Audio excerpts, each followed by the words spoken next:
এসো দেশ বদলাই পৃথিবী বদলাই।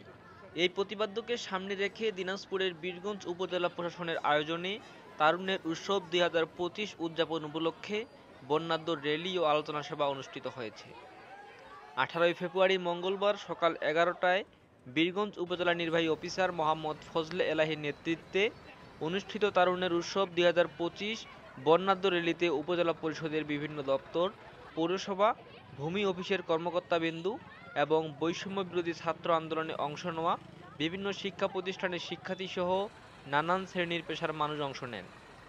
এ সময় উপজেলা পরিষদ চত্বর থেকে শুরু হয়ে র্যালিটি পৌর শহরের প্রধান প্রধান সড়ক প্রদক্ষিণ করে এবং পুনরায় উপজেলা চত্বরে আসে শেষ হয়।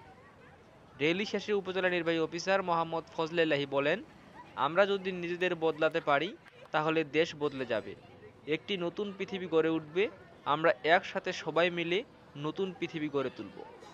এ সময় উপস্থিত ছিলেন উপজেলা প্রকৌশলী জিবরিল আহমেদ, বীরগঞ্জ উপজেলা বিএনপির সাধারণ সম্পাদক জাকির হোসেন থলু, গণ অধিকার পরিষদ বীরগঞ্জ উপজেলা শাখার সভাপতি আব্দুল হানিফ সহ আরও অনেকেই।